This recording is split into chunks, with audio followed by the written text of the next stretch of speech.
What do you know about what you want to do? Emotions versus feelings. A physiological response. Your body is feeling something in regards to what just happened. That is the emotion. Now, the feeling is how do we interpret what just happened? How do we process the emotion that arises from eating a candy bar? Do we feel a sense of guilt because we've just eaten something that we deem bad? Diets are very much externally focused. Somebody outside of your body is telling you what to eat, how much to eat, when to eat, and they're not within the constructs of your body. Maria Sosa is not just a therapist. She's a beacon of hope for many navigating the complexities of relationships, self-identity, and our relationship with food.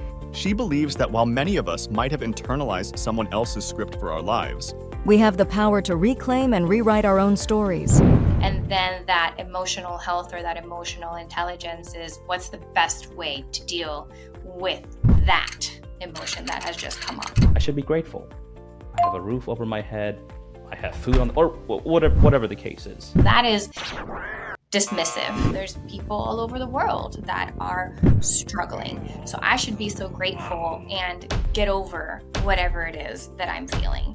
And that is kind of like this toxic gratitude, which is I should be so grateful. The Avenue of the Strongest is a podcast dedicated to exploring the lives and experiences of the most inspiring individuals from around the world.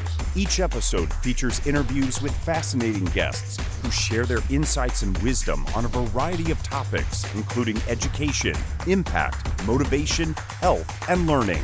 Here are your hosts, Anayet Chowdhury and Vlad Suleiman. This podcast is sponsored by ArgoPrep, an award-winning educational publisher serving over 1 million students nationwide. If you're a kindergarten to 8th grade teacher or principal, be sure to check out our supplementary workbooks to get your students ready for standardized state testing. We cover all subjects from kindergarten to 8th grade. Use the coupon code AVENUE for a 25% discount off of all purchase orders. Visit us today at argoprep.com/store. Maria, welcome. Thank you for having me. That was a great introduction. I'm going to have to steal that for anything I do going forward. We'll just copy and paste you the intro. Thank That's you. not a problem at Really all. helpful. I'd love to learn more about you. Where did the passion, how did you get to where you are today as a therapist?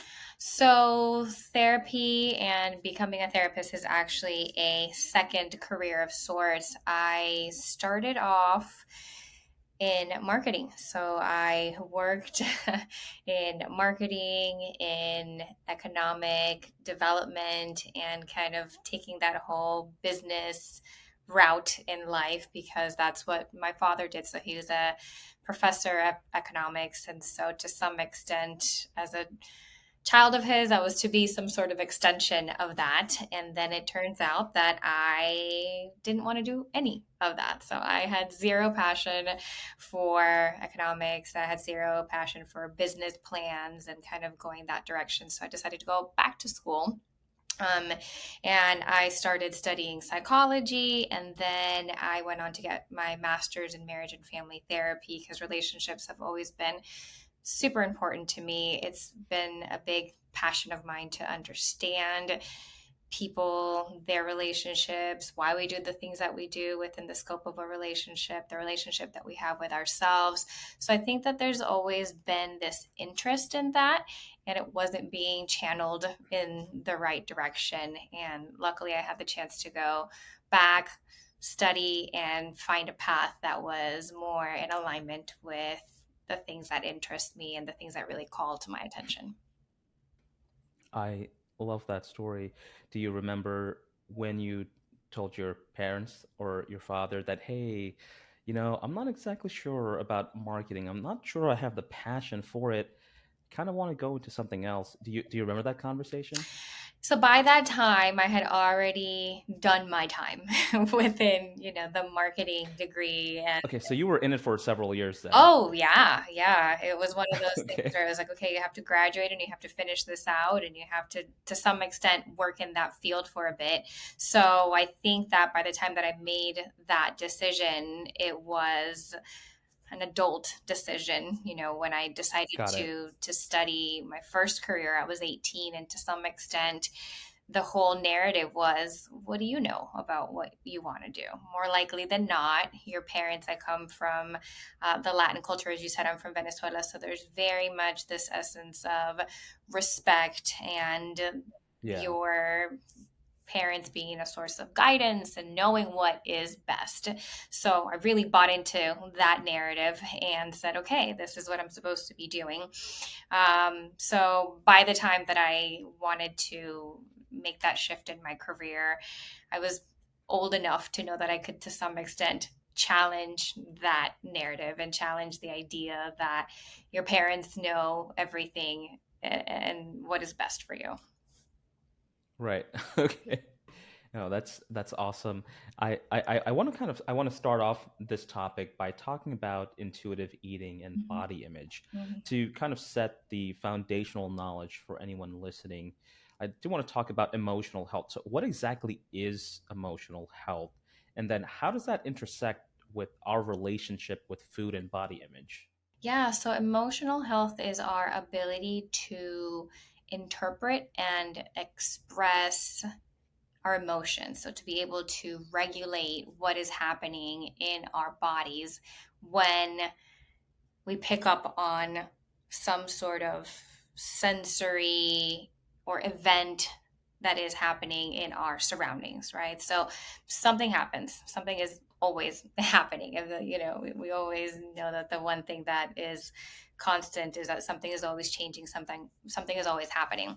And so we pick up on that, and our bodies have a physiological response to that.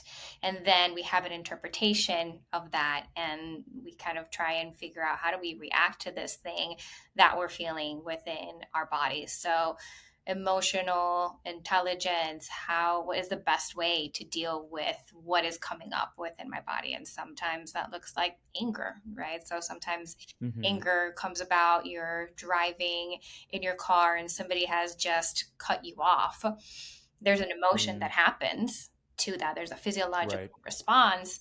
And then that emotional health or that emotional intelligence is, what's the best way to deal with that emotion that has just come up? Do I go chase after the guy that cut me off and I flip him off? Right. Or do I, have a little moment of meditation and think about, okay, well, what's the best use of my time, or how do I process this emotion that just came through and understand that I don't need to do anything with it other than acknowledge the fact that I was angry, that this felt like a violation of space, time, whatever you may have kind of Right. experienced in that moment.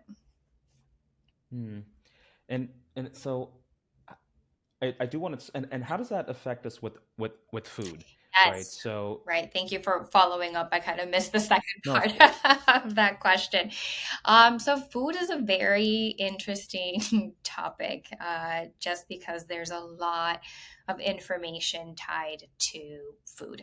So food is this place of nourishment, of sustenance. It is what allows us to live, to move through our day. It provides energy. And then there's this whole other component around food, which is our construct of food. So, is food hmm, good? Is food bad? Is this something that you should be eating or should not be eating? So, we create all these labels around that. So, the emotional component is tied into this idea of good food, bad food. How do we process the emotion that arises from eating a candy bar? Do we feel a sense of guilt because we've just eaten something that we deem bad? Or are we okay right, with that and it's fine and we're just enjoying our food and having a good experience with our food?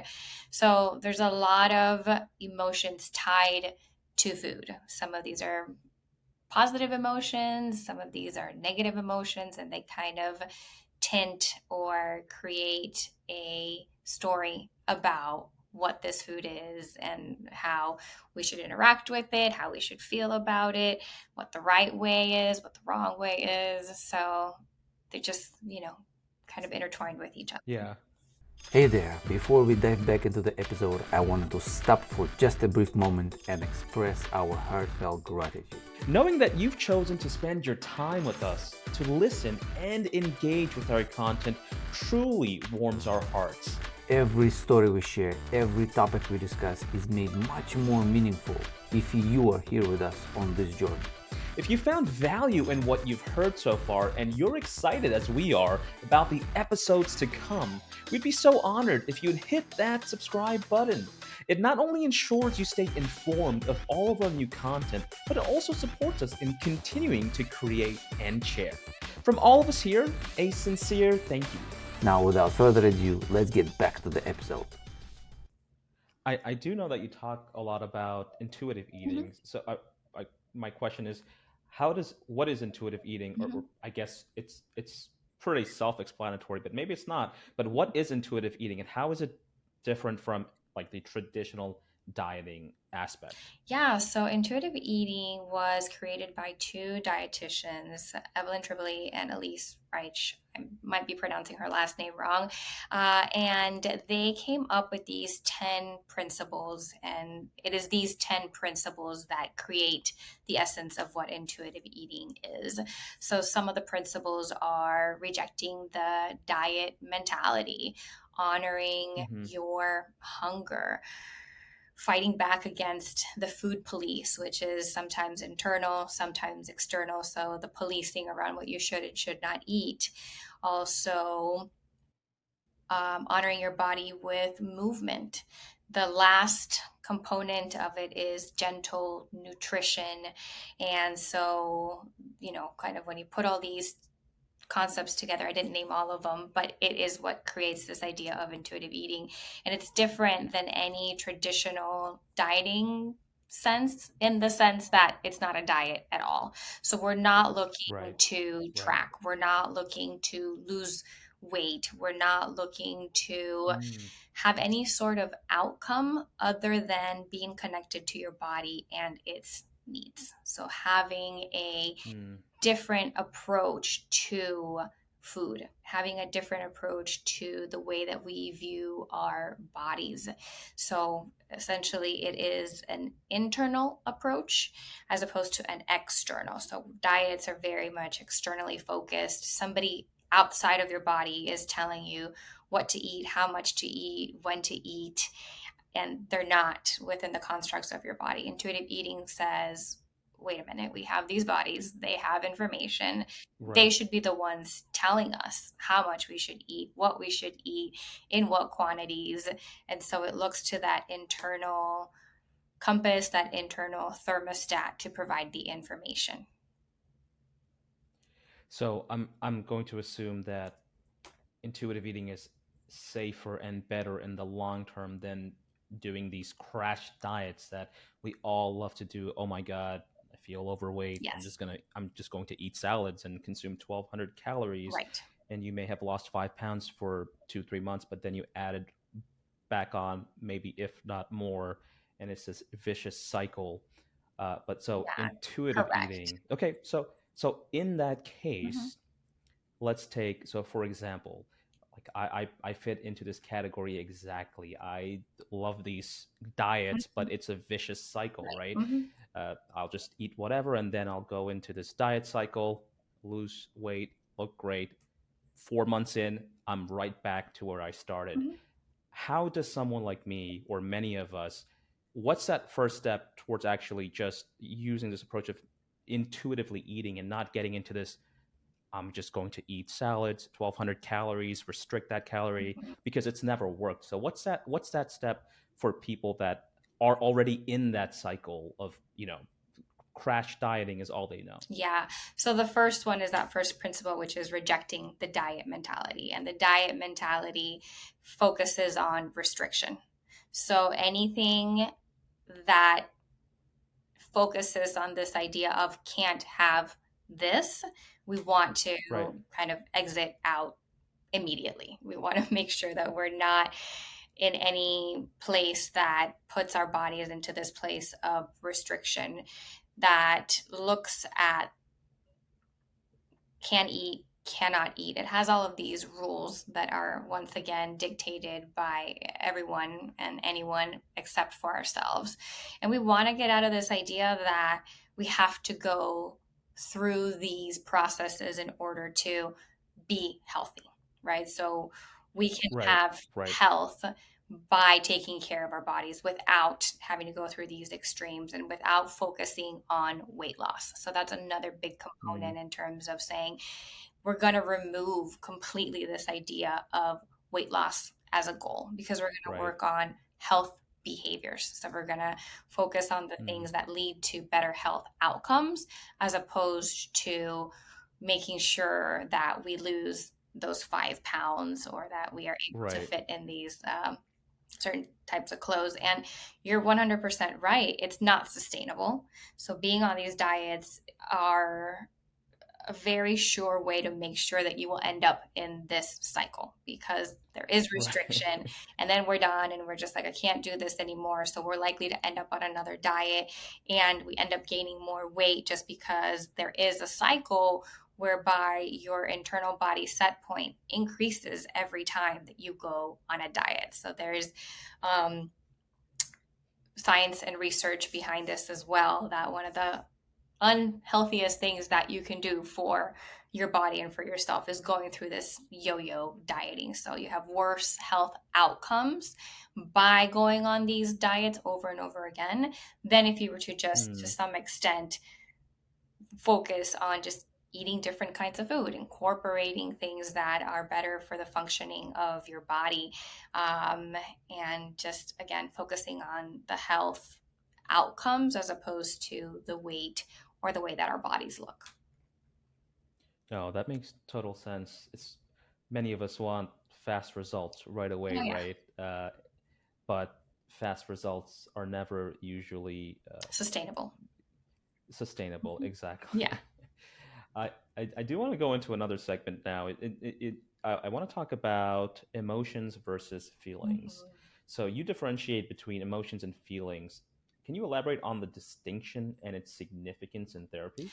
Yeah, so they're intertwined or interrelated, but there is a distinction in the sense that the emotions are the physiological components. So they're chemicals that our bodies are being infused with. So when we feel anger, going back to the example that I gave regarding the road rage and somebody cutting you off, that anger has a physiological marker. So we may feel, um, our cheeks may get red, our stomachs may tighten, we may feel sweaty. So that's all a physiological response. Your body is feeling something in regards to what just happened. That is the emotion.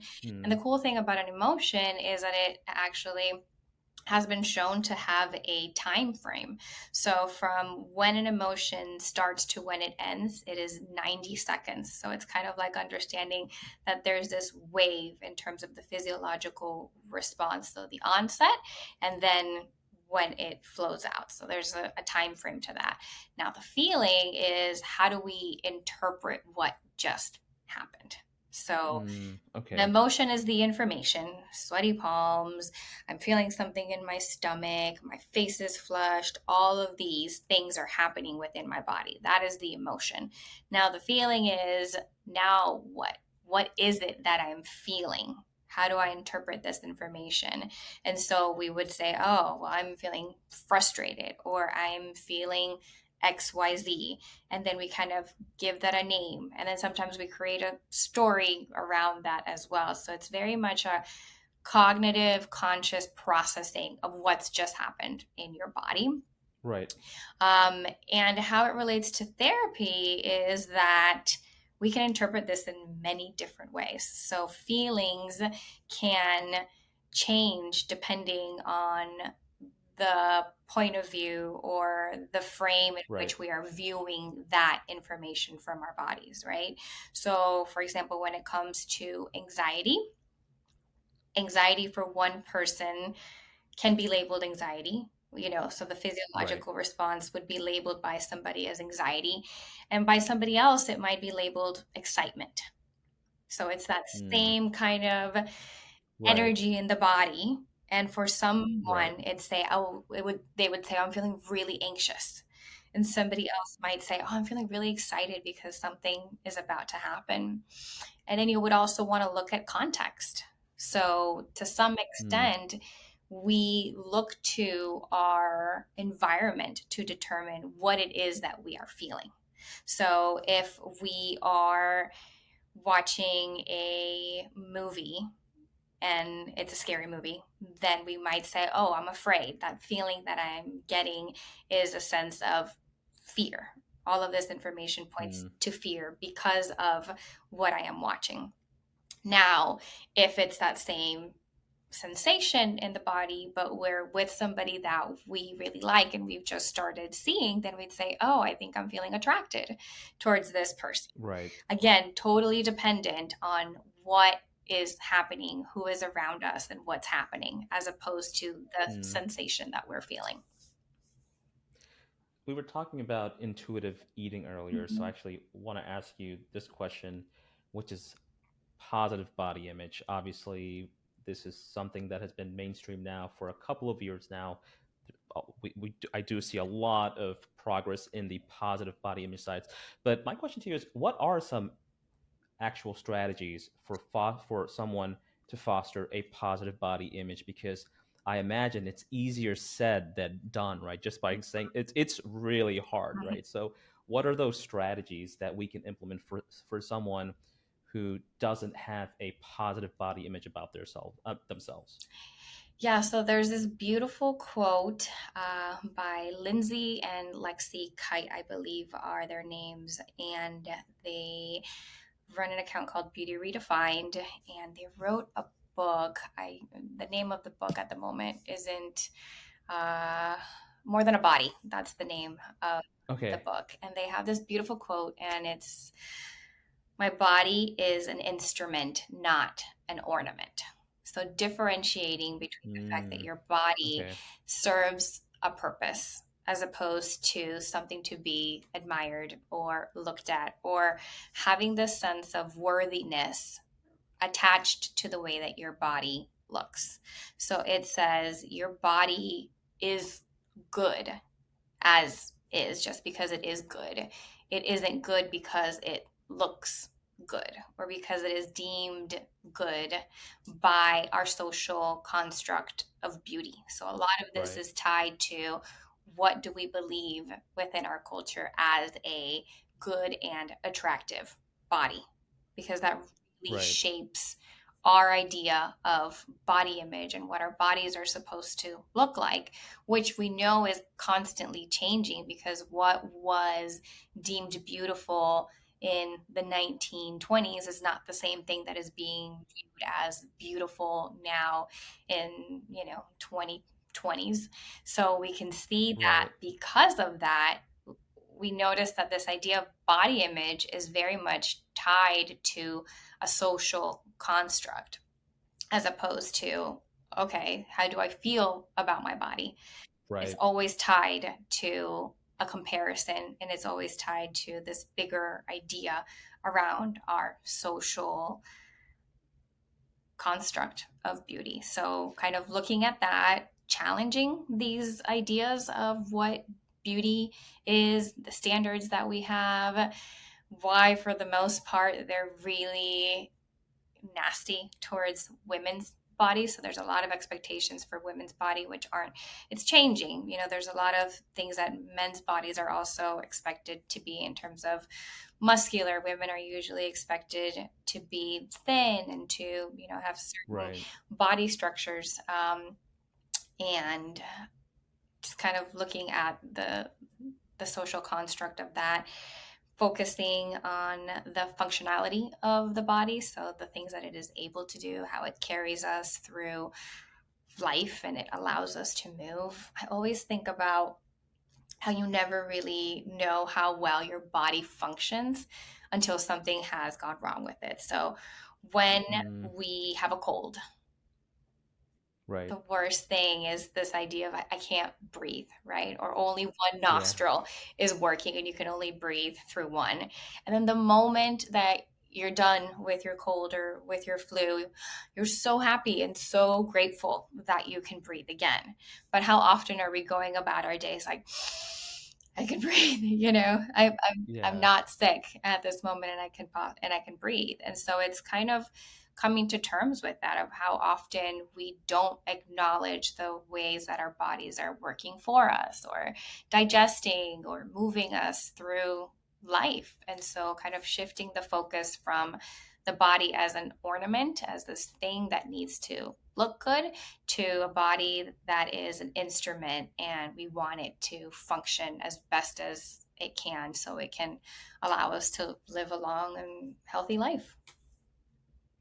That's such a good point. I mean, the example of when we feel sick is such an excellent example because the moment we're sick, we will do anything to feel how we felt Yes. yesterday, which is Yeah. crazy. And you remember, like, oh my God, I'm so thankful that because having a fever is not fun. Having pain in your body is not fun. And no, that is a great example of us where we're reminded when we're sick that how grateful we Yeah. are of having a healthy body. Hmm.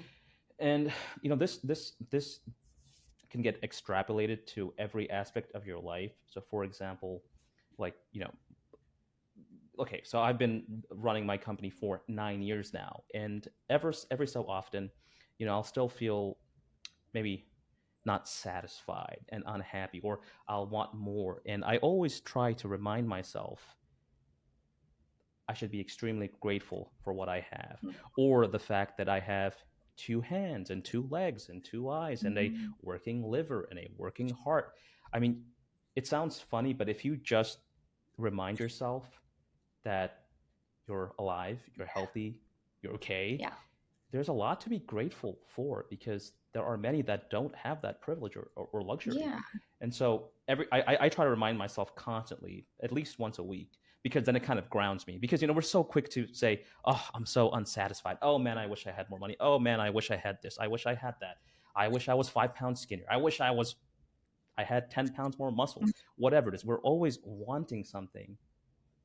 Yet so many of us forget to just stop and say, "Hey, wait, I should be grateful. I have a roof over my head. Yeah. I have food on, or whatever the case Yeah. is." And I think that you bring up this other point that can cross over into something that's unhealthy.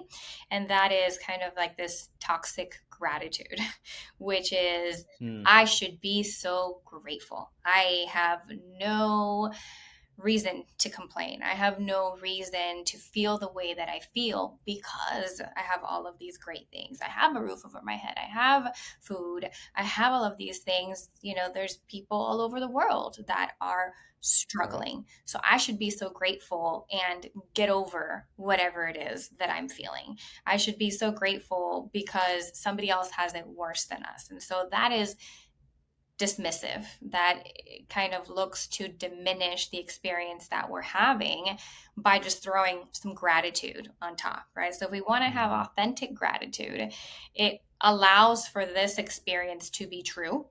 Yes, I am not feeling good and I am feeling like I am not enough. That is real. That is happening. That is my experience. And I also want to acknowledge that there are good things happening in my life. It's not to Hmm. overcast, or it's not to diminish or not to dismiss what I'm feeling. It's to say that this is not the only thing that is happening.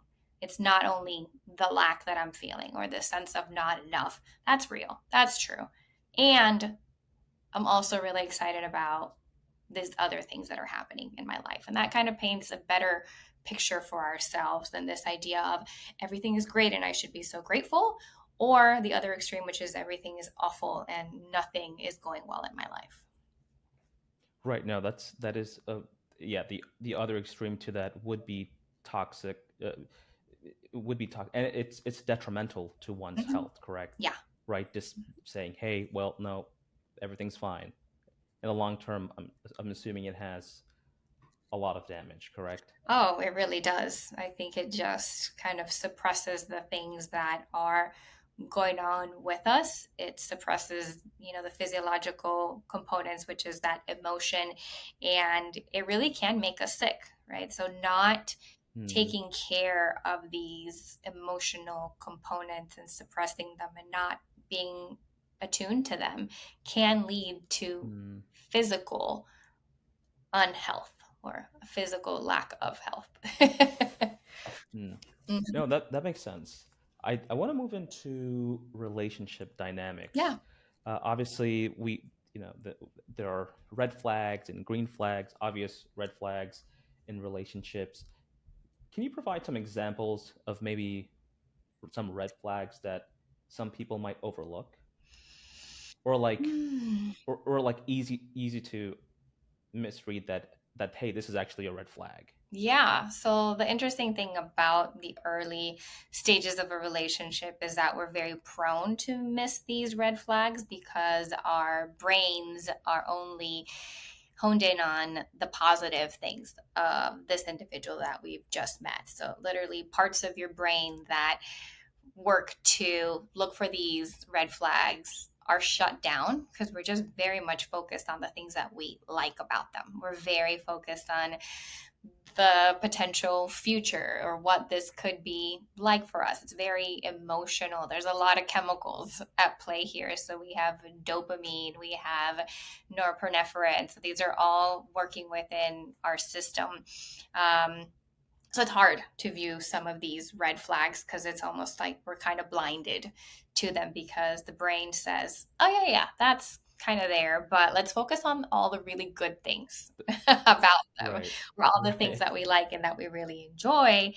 And those individuals around us are usually the ones to say, do you notice this? Do you see this? Are you able to kind of pick up on the fact that there's very little congruency between the things that they're Right. saying and the ways in which they're showing up, right? So they're saying one thing and then it looks quite the opposite. So there's a lot of mixed messages, a lot of mixed signals. They're not showing up. And it isn't until usually somebody calls us out on it that we're able to kind of pick up on those things. And that's a very big red flag, right? So this is somebody Hmm. who may not be consistent. This is somebody who may not Right. be reliable. This is someone who we may not be able to trust and build a foundation of trust within the relationship because that's just not what they're able to give us at this moment. And interesting, a red flag is not the same thing as a personal preference, right? So red flags Hmm. to some extent should apply to all relationships, right? You want somebody who's trustworthy. You want somebody who Right. is able to Right. follow through. You want someone who's not abusive and who isn't manipulative. So those are all red flags. And sometimes I hear clients or people say, oh, it was a red flag that they showed up to the party dressed like that. Or it was a red flag that they did X, Y, and Z. And I'm thinking that's not a red When in flag. That's a reality, preference, right? right. That's a way of Right. being that you wouldn't choose for yourself. But it doesn't make it necessarily a red flag. So we want to differentiate between a red flag that's applicable because this is not a person who we may want to be in a relationship with. So there are, clear markers of hold on, pause, do not continue before you're able to process this a little bit further. And okay, this is a personal preference and it might not mean the same thing for somebody else as it does to you. Hmm. No, that's yeah. I think it's very important to understand and recognize actual red flags versus, as you mentioned, preference. Mm-hmm. And here's something that I was thinking about, and I'm by no means an expert on any of this, but there have been studies and data that have been coming out that it's now harder to be in a relationship. They're seeing a decline in like young people being in actual relationships. Mm-hmm. Is there a specific, is there a reason for that? Now we see, hey, I went on a date and I saw this red flag, and that's it, right? And so you're going on all of these dates, any kind of flag that you see, or yellow flag or red flag, that's it, right? Like we are not engaging, we're not trying to negotiate or work this out. Any kind of insights into this issue, because it's happening a lot with my friends and also the younger 20-year-olds, 18-year-olds. I really do see this. I mean, it's real. What's going on here?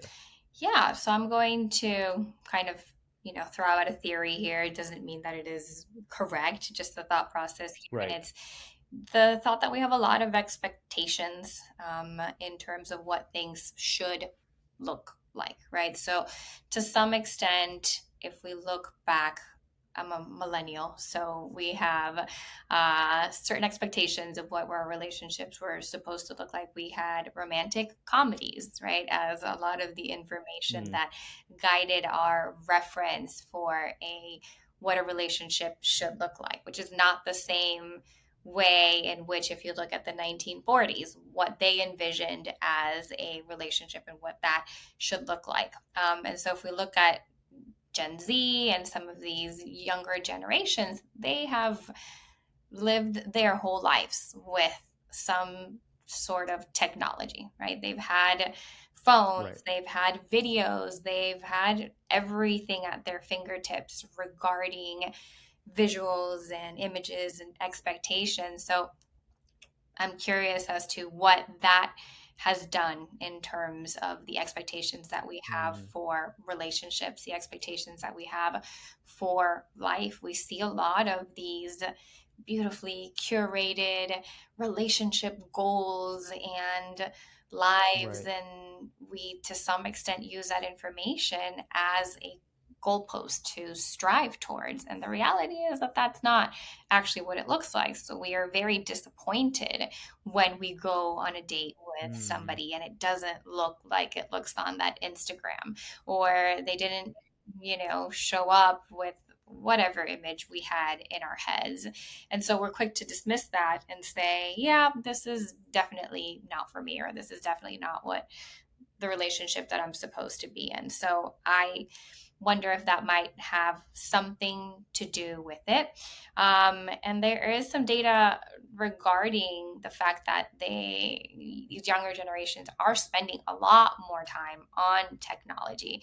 And so they mm, just spend more time on that. So they spend less time going out on dates, or they spend right. less time Right. interacting with people in real life and having these real interactions and Right. practicing what it's like to have a human relationship and a human interaction. It's all being viewed, it's all happening at their fingertips, but they're not actually practicing. They're not actually going through conflict resolution. They're not understanding Yeah. some of these dynamics that you really need to live through as opposed to watch and live vicariously Yeah. through what we're seeing on the screens.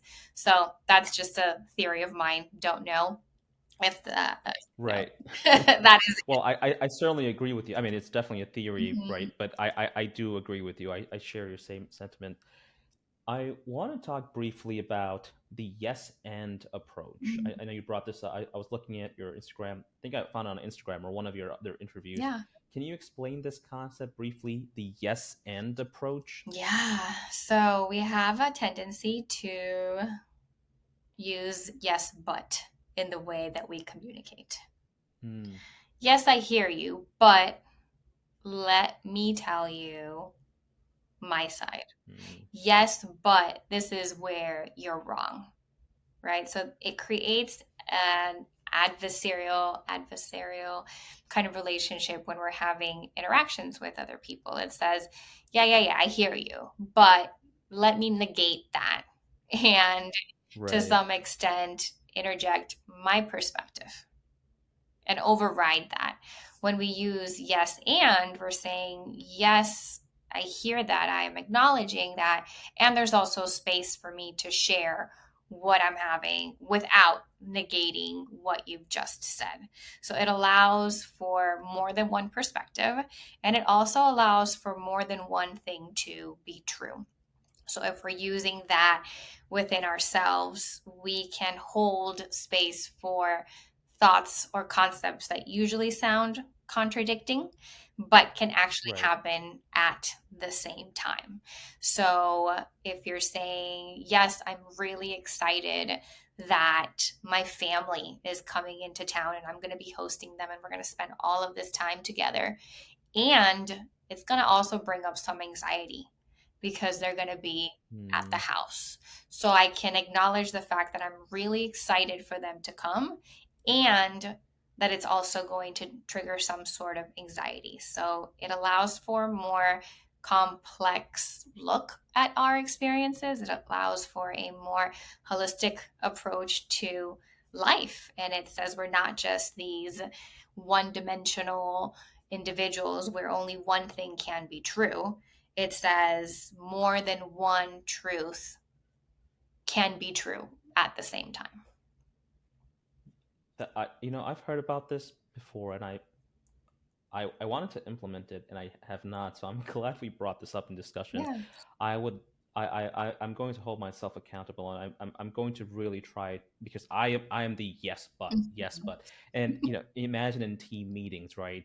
Someone is saying something, and you're saying yes, blah blah blah, great, but as soon as you said the word but, all that praise you gave is just Right. right. You're contradicting it, and Yeah. it's so funny because I knew that, but well, it just I have to do a better job actually. So it's a fantastic approach, and I completely agree with Yeah, it. we practice The that a yes lot and with approach. couples to Hmm. bring to the table this idea that both of these realities can be true.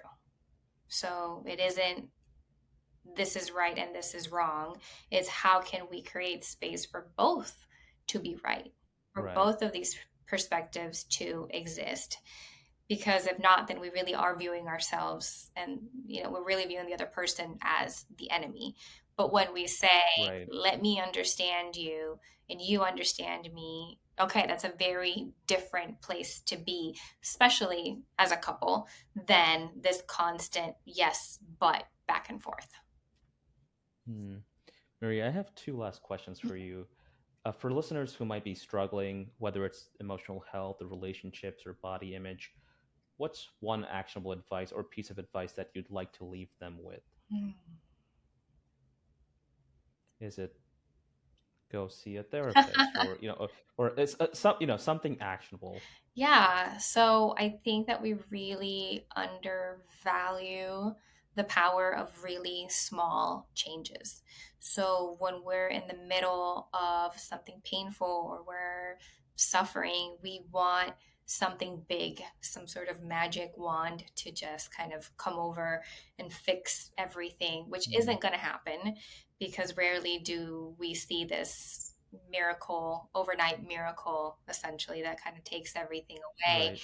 And yet, we know that if we were just to implement one small change the next day that improves our sense of well being, well, then we're already on track to a different Hmm. reality than we were yesterday. Right? So I I really love that. believe Yeah. in the power of these small, tiny, what feel like insignificant changes that actually turn out to be these really big shifts because it's really Yeah. overwhelming to try and do something big, Yeah. right? Sometimes it shuts us A down hundred and percent. it's just like, I can't. I can't do this big thing that's being asked of me. So I'm just not going to do anything at all. I'm going to avoid it. I'm going to freeze. I'm going to do anything but that because it just seems too big. But when we're able to look at just one small thing that we can do to shift our current state, then okay, I guess I did one thing different today than I did yesterday. And that can be something as small, but is actually really big, such a small thing like going for a walk, right? That seems Mm, so yeah. insignificant in the grand scheme of whatever struggle you're going through. And yet, that walk probably has the potential to shift you into something different. It has the potential to distract you from whatever it is that you're going through. It has the potential to get your body moving, and movement has been shown to have positive effects for your physical, mental well being. It has the potential to connect you to nature, which is also something that has been Mm, shown to positively impact well-being. So with just this one walk that you've taken, you've increased your chances of putting yourself in a very different path than the one that you were yesterday. And that's just one thing that you've done, right? I haven't said right. go do this big, huge thing that you thought Right. needed to be done in order to shift things around. It doesn't need to be this life altering decision. Right. And I think we all Right. think that No. sometimes. Like it has to be this big, huge thing that's Yeah. going to change everything. And sometimes it's Yeah. just this walk that looks different than what it Yeah. looked like yesterday. That's really good advice. That's really good advice. Maria, I usually ask this question to everybody on the podcast, and it's typically always the last question. Mhm. That question is, who has been one of the strongest or most inspiring person in your life, and what lessons have you learned from them? That's such a good question. I'm wondering if I go like personal in terms of my personal life, or if You can go however or you'd if I like. think about, career and what that's meant or what that's, and I think that the power is always in the personal, right? Because I think it is Yeah. the personal components of life that really create the big changes within us because we feel something within those personal interactions. So I'd say my aunt. My aunt is such a huge source of inspiration, and she's supportive, and she is intelligent, and she's emotionally grounded and intelligent, and all of those things that I look up to. So, to some extent, Hmm. her way of showing up in the world has inspired me to show up in similar ways, to approach life in the way that she does. And again, it's just that connection, that relationship, and having really positive role models or individuals in your life that inspire you to do things in a different way, to not to be cheesy and go into the whole best version of yourself, but there are times when you're like, oh, okay, yeah, I could have done that differently. I'll do that then. So I think it's always nice to look for those individuals that really bring that out of us. Well, thank you so much for sharing that insight. It's again, it's always my favorite question to ask because it typically gives me a short glimpse Mm. into your personal life, and that's what it's mostly about. I mean, I know we spend these interviews, these podcasts, talking about things, but like this is the most beautiful question for me because it gives me a short insight into the short time that we have with each other, and learning that your aunt. I know we didn't get really into details, but obviously Yeah. she Well, is I an had one more thing incredible because I was person. just, recalling your question. Um, I'm a couples therapist, and one of the reasons why I probably became a couples therapist is because so many of the individuals in my family have very dysfunctional marriages. Hmm. Very, very dysfunctional. There's a lot of divorce, there's a lot of infidelity, a lot of things within our family system where there's dysfunction in relationships. And she is one of the only role models within my family that I look up Wow. to, and that I would say my aunt and her husband have a healthy relationship where communication, where there's trust, where there's uh, so many good foundations. So that was another thing that I forgot to mention. Well, I'm so glad you mentioned that because that kind of brings everything full circle. Yes. So thank you so much for that, Maria. It's been an absolute pleasure getting to speak with you. Thank you. I do want to turn it over to you and let our viewers know where they can find you. I will say this: your Instagram handle is, of course, at holistically grace, and your website is holisticallygrace.com. And I do know that you're a therapist, that you do couples Yeah. therapy. So please, if any of our listeners are interested in finding more information about you, please, where can they find you?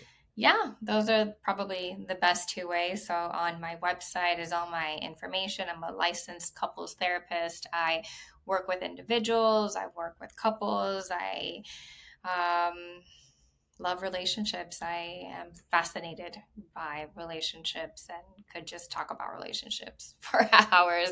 So, yes, if you are somebody who's looking to kind of understand yourself better in terms of your relationships, if there is some sort of relationship breakdown, that is where you can find me. And I'm always happy to help in the best way that I can. Do we see any books coming out in the future? Yes, that is in the Yeah. works. That is in the works. That's Okay. definitely something that I'm working Okay. towards. Fantastic. Well, Maria, it's been an absolute pleasure. Thank you so much. Thank you for having me. It's been a pleasure.